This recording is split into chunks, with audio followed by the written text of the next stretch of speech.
ഓണസദ്യക്ക് പായസം ഇല്ലാണ്ട് എങ്ങനെയാണല്ലേ. ഞാനിപ്പോൾ ഇതാ ഓണസദ്യക്ക് വേണ്ടിയിട്ട് ഒരു പാലട പായസം ഉണ്ടാക്കിയിട്ടുണ്ട്, കാരമലൈസ് ചെയ്തിട്ടുള്ളത്. അപ്പോൾ പായസവും പപ്പടവും കൂടെ ഒരുമിച്ച് കുഴച്ച് വായിൽ വയ്ക്കുകയാണ്. നല്ല രുചിയുണ്ട്, നല്ല മധുരമുണ്ട്, പാകത്തിലുള്ള മധുരമുള്ളൂ കേട്ടോ. അപ്പോൾ നമുക്ക് അതിൻ്റെ പ്രിപ്പറേഷൻ നോക്കിയാലോ. വാ. അപ്പോൾ ഇതാ ഞാൻ ഒരു കപ്പോളം അട ഞാൻ കഴുകി വെച്ചിട്ടുണ്ട്. നമുക്കിത് തിളച്ച വെള്ളത്തിലിട്ട് ഒരു 20 മിനിറ്റ്സ് ഒന്ന് കുക്ക് ചെയ്തെടുക്കാം കേട്ടോ.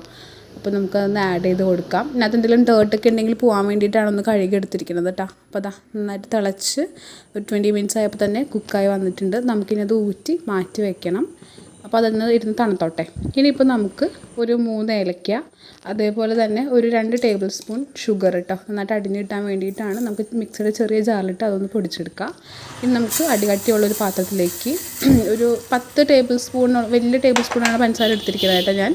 അപ്പോൾ അത് ഞാൻ ആഡ് ചെയ്ത് കൊടുക്കുന്നുണ്ട്. അതിനകത്ത് നന്നായിട്ട് ഒന്ന് കാരമലൈസ് ചെയ്ത് വരണം, കരിഞ്ഞ് പോകരുത് കേട്ടോ. ഒന്ന് ഇളക്കി കൊടുക്കുക.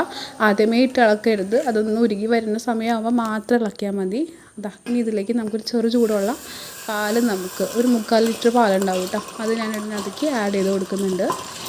അപ്പം നമുക്കിനിപ്പോൾ ഇളക്കാൻ കുറച്ച് ബുദ്ധിമുട്ടായിരിക്കും, ആരും പേടിക്കണ്ട. എന്താ വെച്ചിട്ടുണ്ടെങ്കിൽ കാരമലൈസ് ചെയ്ത ഷുഗറാണല്ലോ താഴെ ഉള്ളത്.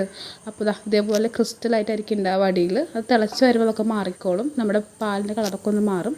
ഇനി നമുക്കിതിലേക്ക് 2 കപ്പ് വെള്ളവും കൂടെ ആഡ് ചെയ്യാനുണ്ട് കേട്ടോ, അതും കൂടെ ആഡ് ചെയ്ത് കൊടുക്കുക.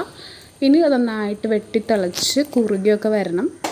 അപ്പോൾ ഇതിനകത്തേക്ക് നമ്മൾ നേരത്തെ പൊടിച്ച് വെച്ച് നമ്മുടെ ഏലക്ക പഞ്ചസാര പൊടി ഉണ്ടല്ലോ, അത് നമുക്ക് ഒരു 1.5 ടേബിൾ സ്പൂൺ ഇതിനകത്തേക്ക് ആഡ് ചെയ്ത് കൊടുക്കുക. ഇനി നമുക്ക് നന്നായിട്ടൊന്ന് മിക്സ് ചെയ്യുക, തിളക്കട്ടെ.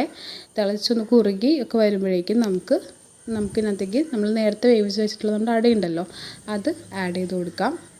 അപ്പോൾ അത് ബാച്ചസ് ആയിട്ടൊന്നും വേണ്ട, ഒറ്റയടിക്ക് നമുക്ക് ആഡ് ചെയ്ത് കൊടുക്കാം കേട്ടോ. അങ്ങനെ ആഡ് ചെയ്ത് കൊടുത്തിട്ട് നന്നായിട്ട് മിക്സ് ചെയ്യുക. ഇനി ഈ പാലിൽ കിടന്നിട്ട് അട ഇനി കുറച്ചും കൂടെ വേവാനൊക്കെ നന്നായിട്ടൊന്ന് വേവിച്ചെടുക്കുക. അപ്പോൾ എന്തെങ്കിലും വേവൊക്കെ കുറവാണെങ്കിൽ ഇപ്പോൾ ഇതിൻ്റെ കൂടെ കിടന്നിട്ടൊന്ന് വെന്തോളും. അപ്പോൾ നമുക്ക് ആദ്യത്തെ 10 മിനിറ്റ് നമുക്ക് ഹൈ ഫ്ലെയിമിൽ വെച്ച് നന്നായിട്ടൊന്ന് തിളപ്പിച്ചെടുക്കുക. അതിന് ശേഷം നമുക്ക് ലോ ഫ്ലെയിമിലിട്ടിട്ട് കുക്ക് ചെയ്തെടുക്കാം കേട്ടോ. അപ്പോൾ അത് നന്നായിട്ടൊന്ന് പറ്റി ഒക്കെ വരും, വെള്ളവും പാലും കൂടെയൊക്കെ ചേർന്ന് നന്നായിട്ടൊന്ന് അത് റെഡ്യൂസ്ഡ് ഫോം ആവും.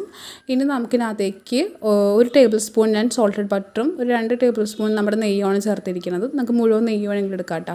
അപ്പോൾ സോൾട്ടഡ് ബട്ടറാണ് ആഡ് ചെയ്ത് കൊടുക്കണമെന്നുണ്ടെങ്കിൽ നമുക്ക് ഇതിനകത്തേക്ക് ഉപ്പ് ആഡ് ചെയ്ത് കൊടുക്കണ്ട. അതല്ലാന്നുണ്ടെങ്കിൽ ഒരു നുള്ളു ഉപ്പിട്ട് കൊടുക്കണം, നമ്മുടെ ഈ മധുരം ഒന്ന് ബാലൻസ് ചെയ്യാൻ വേണ്ടിയിട്ടാണ് കേട്ടോ. അപ്പോൾ അത് നല്ല കുറുകുറ പായസം, നമ്മുടെ പാലട പായസം ഇവിടെ റെഡി ആയിട്ടുണ്ട്. നമുക്കിനി അത് ഒരു ഉരുളിയിലേക്ക് മാറ്റാം. കണ്ടില്ല അതിൻ്റെ കൺസിസ്റ്റൻസി, ഇതൊക്കെ നല്ല കുറുകി പറ്റി നല്ല സ്വാദിഷ്ടമായിട്ടുള്ള നമ്മുടെ കാരമലൈസ്ഡ് പാലട പായസം ഇവിടെ റെഡി ആയിട്ടുണ്ട്. എല്ലാവരും വീട്ടിൽ റെഡിയാക്കി നോക്കുക. പെട്ടെന്ന് തന്നെ എളുപ്പത്തിൽ തയ്യാറാക്കി എടുക്കാൻ പറ്റുന്ന കാരമലൈസ്ഡ് പാലട പായസം ഇവിടെ നമ്മൾ റെഡി ആയിട്ടുണ്ട്. വീടുകളിലും തയ്യാറാക്കി നോക്കുക.